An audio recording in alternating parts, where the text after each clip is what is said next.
Hey, ¿qué pasa, mi gente? Welcome back to my channel. My name is Luis Lopez, and today I'm going to try to get you a quick slip in for the first game, so I'm going to jump right into it. I think I should be able to load this in time. First player is Lady Lacan. Her line right now is a minus 130 to go on the under at 10.5 points. Her assist line is favorite to go over minus 158 on the over. She doesn't get that many rebounds. She probably gets like one or two rebounds at most. She hasn't been getting that many steals lately either. And today she'll probably be dealing with Alicia Gray and Ryan Howard. Both of those ladies don't turn the ball over that much. And what I found on her was actually her fantasy line at 26.5. So if she barely gets over her PRA and she lands, let's say, at 19, she still needs about 3 more steals and blocks in order to get over her line. But she's going to be guarding players that don't give up the ball that easily, which is Alicia Gray, and Ryan Howard. So I went with her fantasy lined, under 26.5. Counting on that she won't have one of those blow up games when it comes to scoring, and counting on that she won't be able to get that many steals because of who she will be guarding. So Layla Khan under 26.5 fantasy points. Next player is Ryan Howard over her 1.5 3-pointers made. This is, she takes 10 3-pointers. All we need for her is to get, 2 of them made. She dropped 6 in the last game. The Suns gave up a ton of threes, ton of shots above the break. So she'll have a lot of open looks. So we're just basically counting on Ryan Howard hitting her 3-pointers above the break, because she'll take plenty. And all we need from her is 2. So Ryan Howard over 1.5 3-pointers made in a soft matchup above the break. The next play that I have for you is Tina Charles. Not her points, but her rebounds. Her rebounds are highly favored to go over 5.5 at minus 128. I ended up just doing a goblin on her over 4.5 rebounds, which is probably a minus 190. She should easily go over 4.5 rebounds in this game. And the books have her heavily juiced to go over 5.5. I'm just taking an easy layup on Tina Charles. And she also plays much better at home, as we all know by now. So Tina Charles over 4.5 rebounds, Layla Lacan under 26.5 fantasy score, and Ryan Howard over 1.5 3-pointers made. That is for the first game only. And let me go into the main slate.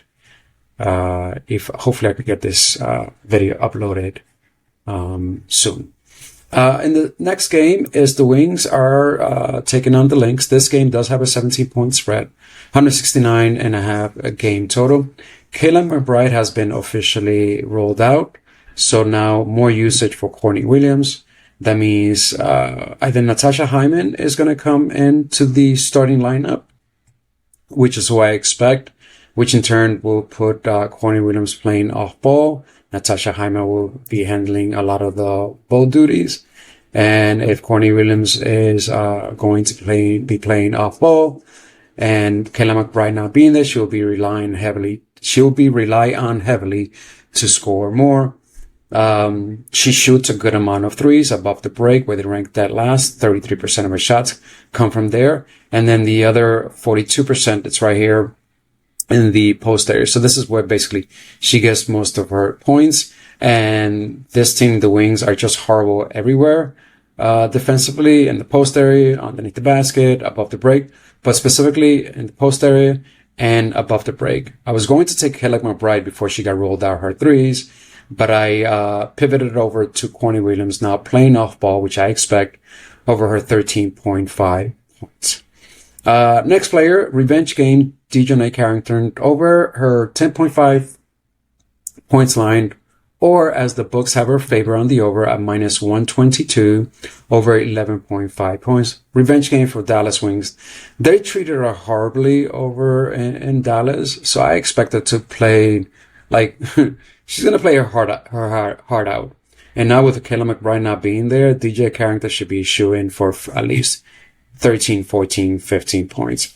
These are my two favorite plays from this game. DJ Carrington over 11.5 points and Courtney Williams over 13.5 points without Kayla McBride. On the flip side, now Kayla McBride not being there, that means I expect this game to be closer, more like a 12-point spread. Paige Becker should play at a good amount of minutes, maybe 30 minutes. Maddie Siegrist, everyone is out, so Maddie Siegrist be heavily relied on to score. Maddie Siegrist's shot above the break has been hitting, so she will shoot a good amount of shots above the break. Excuse me.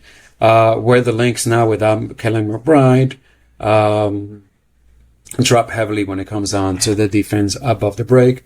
24% of her shots above the break, where they rank almost. They're the 12th worst defense above the break as of right now, especially with Kayla McBride not being there, who's a very good defender. And Maddie Siegrist has been shooting extremely well above the break. I'm combining Maddie Siegrist over her 13.5 points with Paige Becker over her 4.5 assist. A nice little combo. They're going to try to double team, get the ball out of Paige Becker's hand. So she's going to be assisting, which is what has happened in the last two games. Excuse me. The Valkyries did the same thing to her. They got the ball out of her hand. She ended up getting 9 assists. The Dreams did the same exact thing.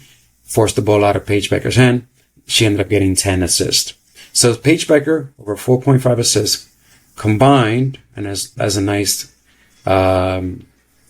team play, Maddie Siegrist over her 13.5 points.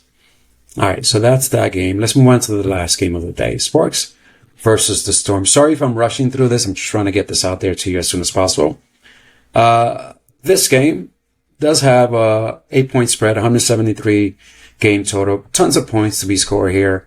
I'm going back to Brittany Sykes with Seattle head-to-head. She hasn't been done great lately, right? But head-to-head, she dropped 27 points on them. Why? Because the Sparks are horrible above the break and they're horrible in the paint. And Brittany Sykes scores all her points above the break and underneath the basket in the paint area. So she's going to have a soft matchup to score. If her shots don't hit, that's a different story. But Brittany Sykes should crush this 12.5 points line. There isn't much more to add to that. Also, you can add the fact that the Sparks are playing on the back-to-back, so they heavy legs and trying to guard Brittany Sykes. In a game that it wasn't a back-to-back for the Sparks, she dropped 27 of them. First pick from here. Second pick. Cameron Brink over her 17 fantasy scoreline. This being a back-to-back, I expect Azurá Stevens to get less minute. De'Arica Hamby probably plays a little less minute. Cameron Brink's minutes should go up. Head-to-head in only 11 minutes, she dropped 7 points and 14 points, respectively, against them. She's playing now 14 to 19 minutes. And if she gets a few more minutes, she has 20 or 21 minutes. Being healthier, not playing that many minutes last night, and most of her starting mates being on a back-to-back, she can easily get a few more minutes. Malunga may not play, so underneath the basket, she'll have a softer matchup against the Naneka and against Ezi Magabor. So I expect a few steals and a few blocks from Cameron Brink. You add to the fact that she dropped 14 points in only 11 minutes in the last game. She should easily crush 17 fantasy points. And now on the flip side, a player that will suffer due to her minutes being cut down to like 22 minutes as of now and not being as effective as Azurá Stevens. If she gets less minute in a tough matchup, she should be able easily to go under her PRA, which is at 19.5 points. But one of the things that stood out to me was that against the Storm, at most she's gotten 1 steal and 1 block against them. And what I noticed is the following. Her fantasy line is at 26.5. Now, if she goes over a PRA to 20, right? over 19.5. She gets to 20, right? She needs at least 2 steals and a block, or 3 steals or 2 blocks and a steal in order to get over her her fantasy, because her fantasy line is at 26.5. So if you get to 20 points, you got PRA, she goes over, she gets 20, right? And if she gets 1 block and 1 steal, that's only 6 points. That lands her at 26. That 0.5 is the kicker for me, and the fact that she's on a back-to-back where she may play less minute, which in turn will benefit Cameron Brink. So I'm just playing 2 players off each other. One that may play less minute, and the other one that may play more minutes. One that crushed her fantasy line in the head-to-head, and one that hasn't hit that many fantasy points in head-to-head. So yeah, Azari Stevens under 26.5 fantasy score, and Cameron Brink over her 17-point fantasy score. All right, my friends, that is all I got for you. Hopefully you understood most of the stuff that I said. Just trying to get this video out there as soon as possible for you. Best of luck. God bless you and your family. Que Dios te bendiga, y I'll see you next time. Hasta la próxima. Chao.